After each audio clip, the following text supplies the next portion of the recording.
Good evening and welcome to this edition of the Evening News for today, Saturday, May the 10th, 2025. I am Jarrell Bryan. Thank you for tuning in. In the headlines, Captain dead, nurse hospitalized in OREALLA River ambulance mishap. Guyana diversifying trade as US $9.7 billion in crude other local products imported by EU in 2024. Border controversy, EU renews full support for Guyana's efforts to maintain peace, security. And AG meets RSS team here to deepen regional security cooperation. Now for the news in detail. We begin tonight's newscast by telling you that a boat captain is now dead and a nurse hospitalized after a mishap in the Quarantine River involving the OREALLA Siparuta River ambulance. Dead is 65-year-old Glenn DeVere, called Chico, of OREALLA Village, a former Tushao who worked as an ambulance captain employed by the Health Ministry. The injured woman has been identified as 29-year-old Shanika Williams, a nurse at the OREALLA Health Center. The incident occurred sometime between 100 hours and 11:30 hours today. Based on information received, DeVere captained the ambulance from OREALLA this morning, escorting a patient and the nurse to the Skeldon Hospital in Corriverton, Berbice. The captain and the nurse were returning to the village when the boat reportedly hit a tree at about 500 hours today. Hours after the river ambulance failed to return to the village, a search party was dispatched and the vessel was found stuck between some trees on the left bank of the Quarantine River. The captain was pronounced dead, while the nurse, who is said to be pregnant, was found in an unconscious state. She was taken to the Skeldon Hospital where she was treated and subsequently transferred to the New Amsterdam Hospital. Investigations are ongoing.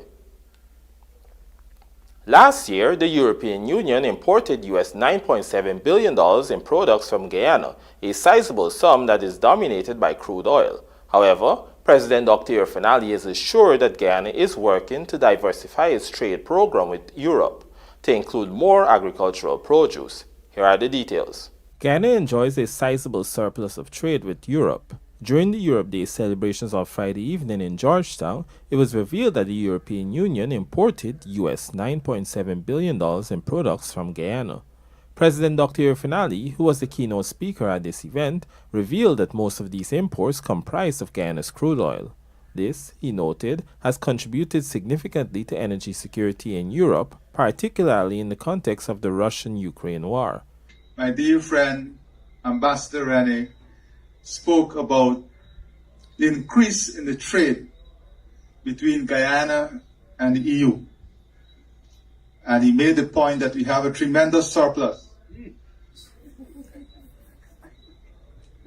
I hope that surplus does not come with a revaluation for tariffs. But I'm happy that he qualified the surplus by making it clear. And we are very happy, and we'll accept your thanksgiving, that we are contributing positively to the energy security of Europe. So whilst, yes, the trade surplus is a result of crude oil, you must acknowledge that Guyana is contributing positively to the energy surplus, energy security of Europe. And I think you deserve a round of applause for that. That being said, President Ali also explained that the government has been working on an elaborate trade program that will allow Guyana to increase its export capacity and the range of products being exported to Europe. We have been working on a very elaborate trade program to build our capacity here in Guyana to access a more diversified market in Europe. Fresh fruits and vegetables, and coconut water from Cameroon. And we are very confident that with the type of infrastructure investment that we are putting in place for the agricultural expansion, especially in products like coconut water, and then the byproducts, that this also would be an important area for the trade expansion. Approximately 66% of Guyana's crude from the Stabroek Block went to European countries, making Europe the largest consumer of Guyana's crude. Bilateral trade between Guyana and Europe went from $15 billion in 2014 to $2.4 trillion in 2024. Jarrell Bryan, The Evening News. The European Union has reiterated its support for Guyana's efforts to resolve the ongoing border controversy with Venezuela. During the Europe Day celebration at the Herdmanston Lodge in Georgetown on Friday evening, Ambassador René Van Ness said the EU remains very concerned about the border controversy between the two countries and fully supports Guyana in its efforts at maintaining peace and security. According to the EU diplomat, Guyana finds itself in a key position by choosing legal means to defend its sovereignty. At the International Court of Justice, he said Guyana demonstrated a commitment to a rule-based international order, which the EU deeply values. Moreover, Ambassador Van Ness also welcomed the recent statement of the World Court, calling on Venezuela to abstain from organizing elections in the Essequibo region, which is 2/3 of Guyana's landmass. The renewed support from the EU was welcomed by President Dr. Irfaan Ali in his subsequent remarks. A $500 million energy project is quietly reshaping Guyana's infrastructure, with Vice President Barry Jagdeo describing the installation of new transmission lines to connect Georgetown to Berbice as the machinery of the future that is quietly unfolding. Trisha Sobers tells us more. While much national attention has been drawn to high-profile developments in Guyana's rapidly transforming economy, one of the most consequential infrastructure projects in the country's history is quite unfolding behind the East Coast Demerara Corridor, a massive US $500 million steel tower transmission line linking Georgetown to Berbice. According to Vice President Dr. Barry Jagdeo, the project, which forms a critical component to the Gastro Energy Initiative, is well underway with little to no public fanfare, but its impact, both present and future, are profound. The transmission project involves the construction of a 46-kilometer crusher run access road currently under development by 12 contractors at a cost of $5.5 billion to facilitate the erection of giant steel towers. These towers will carry 230 kilovolt high voltage lines from the planned power generation site at Wales, West Bank Demerara to Berbice, replacing the outdated wooden pole infrastructure currently used along the railway embankment. We have awarded 3 contracts to build these massive steel towers. This would allow us to take large volumes of power all the way to Berbice, to industrialize the East Coast, Region 5, Region 6. And because along the way there will be substations so we can reduce the power, take them off the high-powered transmission lines, and then distribute the power to these communities. The high-capacity transmission system is expected to revolutionize energy delivery, providing cheaper, more stable power to regions 4, 5, and 6, unlocking industrial potential in rural and coastal areas. Cheaper power, more reliable power, with better infrastructure, critical for the future. But if you drive, you don't see that happening. This is the machinery of the future being worked on without much fanfare. The transmission project is just one of several major construction efforts underway, converging along the East Coast, including the rollout of 18,737 house lots, 15,933 of which are still in the infrastructure development phase.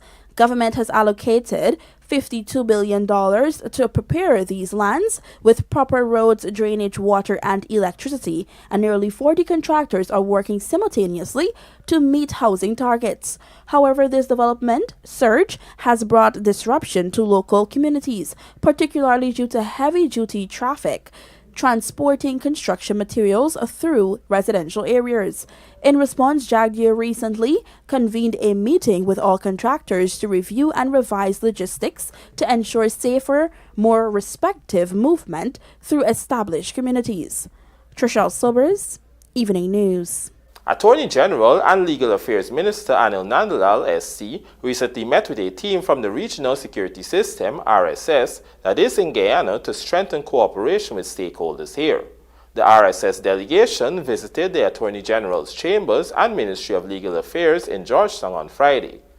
The team included Director of International Affairs and Strategic Services, Rhea Reed-Bowen, Manager of the Digital Forensics Lab, Rich Mark Dean, Director of the Asset Recovery Unit, Keisha Sunderland, Program Assistant with the International Narcotics and Law Enforcement INL Section, Amy Gaspar Nogueras, and INL Program Specialist, Alana Bunbury Walton.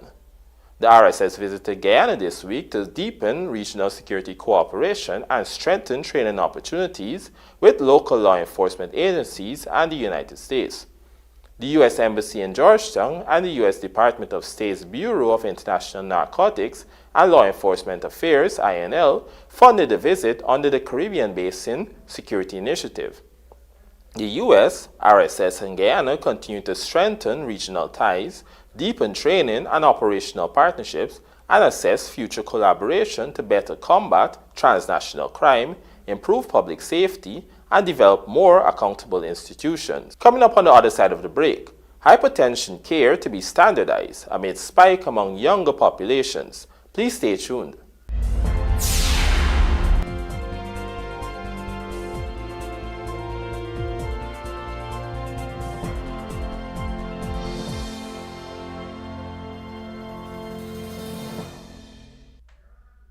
Looking to bring your dream home to reality?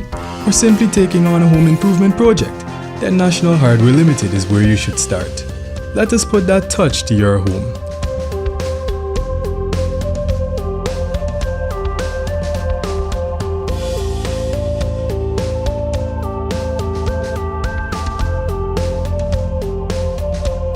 Choose from over 1,000 Berger Paint original hues for any surface.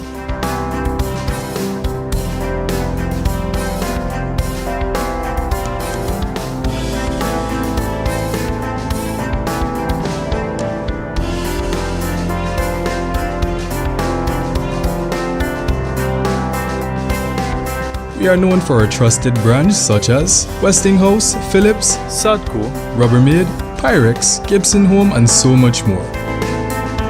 National Hardware Limited, your do-it-best store. Located in downtown Georgetown and industrial site Rhymeville.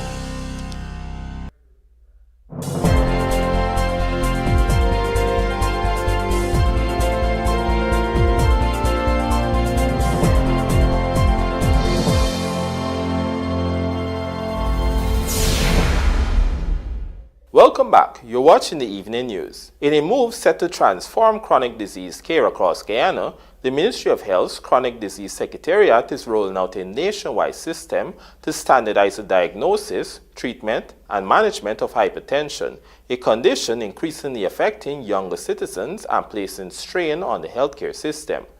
The initiative, which was announced during a recent edition of the Health Matters program by Head of Medical Services and Cardiology at the Georgetown Public Hospital Corporation, GPAC, Dr. Mahendra Karpen, is part of a comprehensive strategy to combat what experts call the silent killer.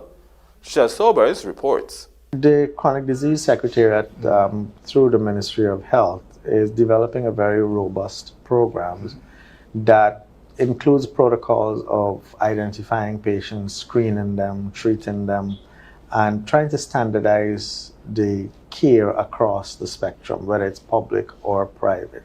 But most importantly, they are looking at making the interventions, in this case medicines, available on a continuous, reliable basis to all patients in the country. It's very important to have screening from an early age, identify persons who have these potentially chronic, debilitating risk factors, and then manage them with early intervention. So we reduce the early age of onset of these complications, and also from a national point of view, it reduces the burden on your healthcare system.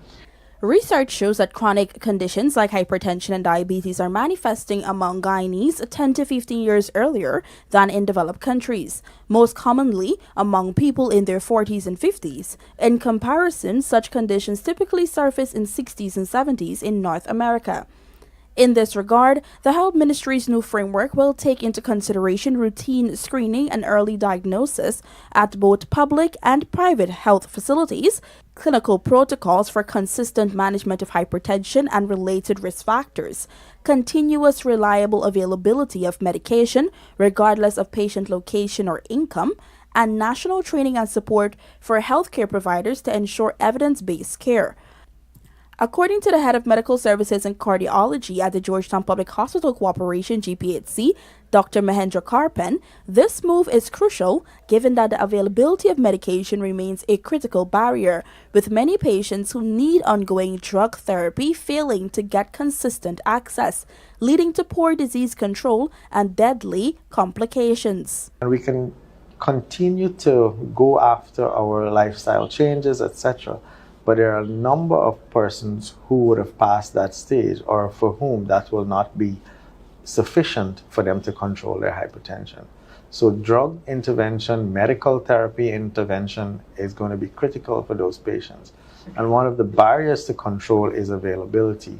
So I know for sure that the ministry is working tremendously hard to get that barrier broken and make appropriate care available to all persons requiring care. Hypertension is closely linked to other chronic diseases such as diabetes and high cholesterol. With this in mind, Dr. Karpan urged citizens to maintain healthy lifestyles, especially avoiding salty, processed foods, and regular physical activity are crucial in both preventing and controlling hypertension. Additionally, drinking more water, reducing sugar, and using natural seasonings are part of the ministry's ongoing public health campaign.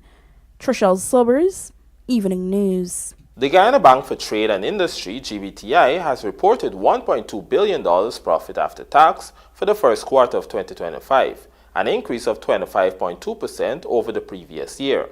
In addition to this increase, the bank's financial results also shows a 27.2% rise in earnings per share.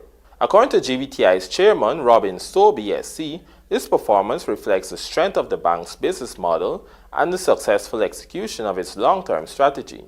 He said GBTI delivered a solid first quarter, underscored by strong profitability, disciplined growth, and robust capital levels. At the end of the quarter, the bank's return on capital employed stood at 14.6%, underlining its focus on efficient capital deployment and sustainable returns. Further, strong client engagement continued to be a growth driver, with total deposits increasing to $235 billion, a 32% hike compared to last year.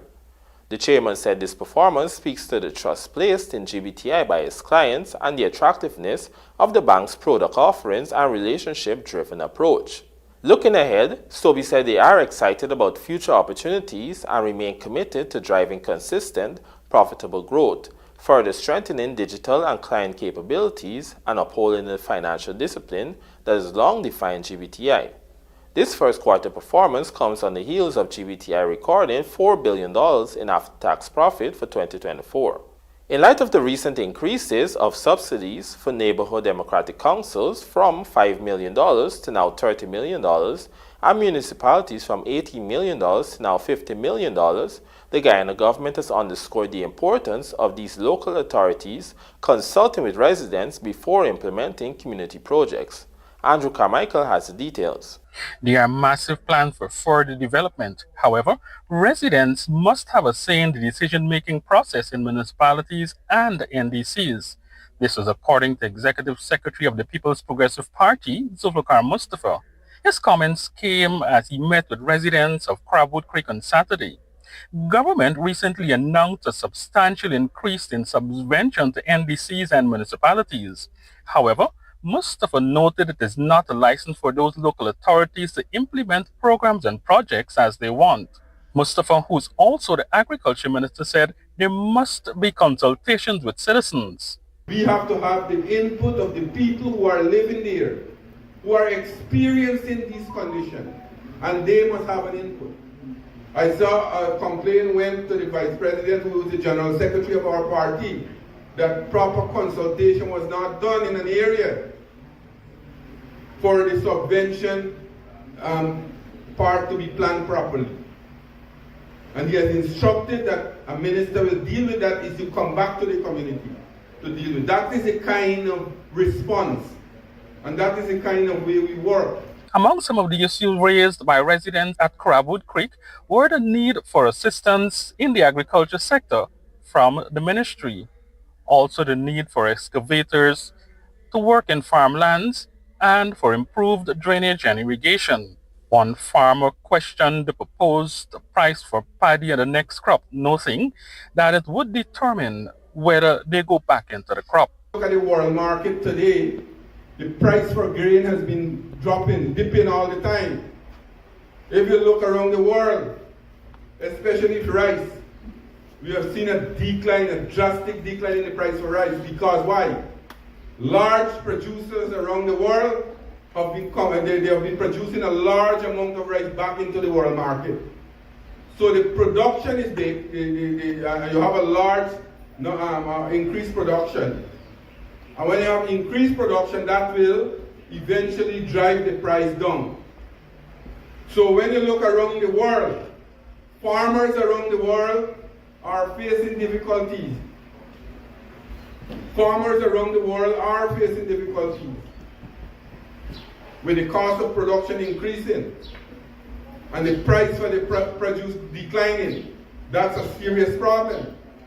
But I want to tell you here this morning, Comrade, you are very fortunate in this country. We must give jacket. I am not, because I am a minister of government.